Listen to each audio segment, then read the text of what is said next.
Within the dying planet Hoxxes IV, an abundance of valuable rock and stone demands to be mined.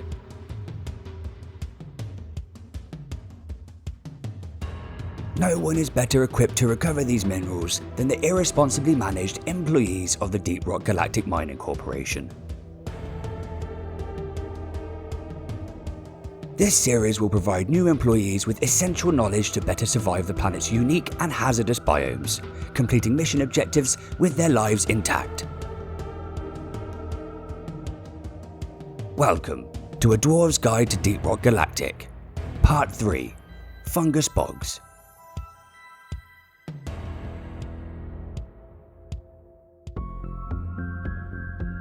Snaking beneath Hoxxes IV's crust, vast cave systems formed over millennia contain small isolated pockets of life. At depths of 0.6 kilometers, these caves become damp and marshy, supporting an abundance of unique fungi and vegetation. This is the aptly named Fungus Bogs region of Hoxxes IV. Masses of mud and stinking slime accumulates in pools throughout these caves, hindering movement for dwarves and creatures alike. These damp conditions have over time partially dissolved the walls of the caves, allowing easy extraction of gold and nitra. In addition to these minerals, dwarves will find that Fungus Bogs contains rich veins of copper, as well as jades in much smaller quantities.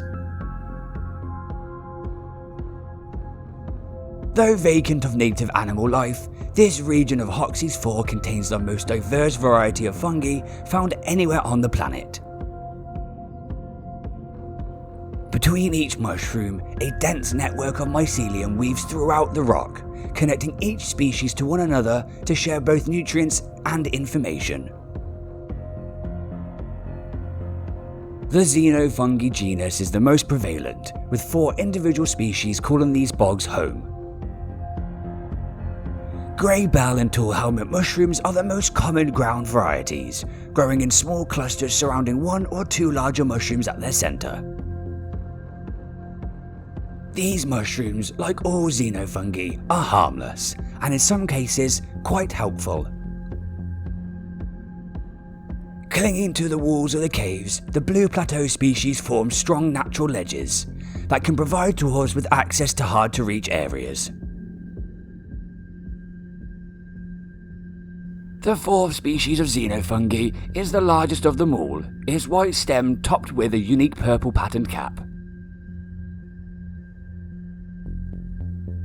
In addition to Xenofungi, the Fungus Bogs are home to the largest known variety of puffball fungus, a species that constantly releases clouds of harmless purple gas. The final species of mushroom found within this biome is much more sinister in nature, indicated by its vibrant yellow colouring. This is the poison spore fungus. Dwarves should give these mushrooms a wide berth, as their spores are highly toxic when inhaled. Periods of long exposure to these spores can cause permanent damage to a dwarf's sense of smell, and in extremely rare cases, cause partial blindness. The mycelium network weaving throughout the rocks produces swamp gases, which are released in force from geysers littered throughout the caves. These steam geysers are extremely damaging, instantly boiling anything caught within a 3-meter radius of their center. As well as fungi, Fungus Bogs is home to a rare species of subterranean grass that hangs from the roof throughout its caves. These grassy curtains can obscure a dwarf's vision, offering an opportunity of ambush to any hostile creatures lurking in the dark. In larger caverns, glow trees offer dwarves some relief from the darkness.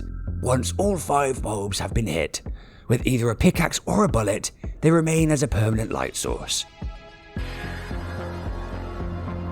Many of the tunnels at this depth support large populations of exploding plants that are easily identifiable due to their bright red coloration. If damaged, a single plant's resulting explosion can set off a chain reaction throughout the caves, which can incapacitate any dwarf caught in its path. Though vacant of native animal life, the fungus bogs provides the perfect conditions for the eggs of the invasive glyphid species, which can be found in clusters throughout its caves. If disturbed, these eggs release glyphid swarmers that react highly aggressively to any dwarves standing nearby.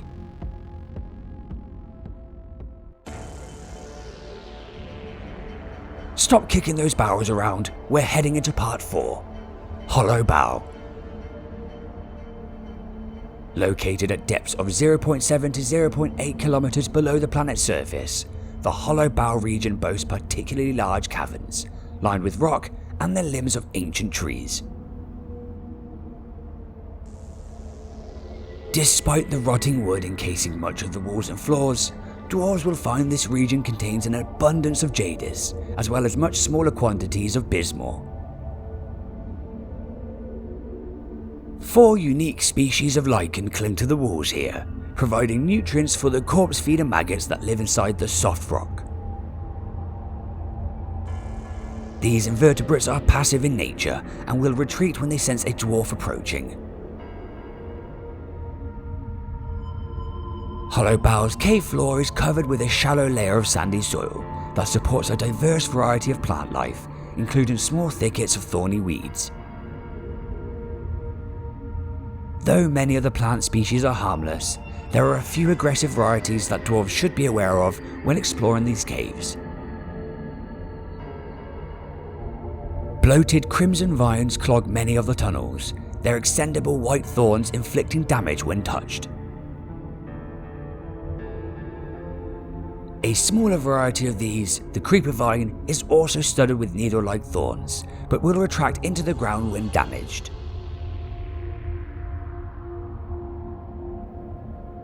As well as the bloated and creeper vines, Hollow Bough supports another vine species which is considered to be the most dangerous of them all. This is the stabber vine. It actively seeks out any living thing that passes its way, lunging with a bone-like hook with surprising accuracy and speed. How these vines are able to sense intruders with such precision is unknown, though scientists speculate it could have something to do with sensing minute changes in electromagnetic fields. As vine tendrils decay, they shrivel into dry thorn tumbles dispersed throughout the caves. Vines are not the only hazardous flora found within Hollow Bough. The thorn pot plant contains a cluster of bright yellow spikes within its thorn-covered exterior. If the plant receives substantial damage, these spikes are explosively launched in all directions, with devastating results. Goosack plants, also unique to this biome, contain an extremely sticky slime that is released from pods when damaged, dramatically slowing down movement of creatures caught in the spill. Dwarves may also spot bough cones hanging from the ceiling of high caverns, which can be shot down for some harmless fun.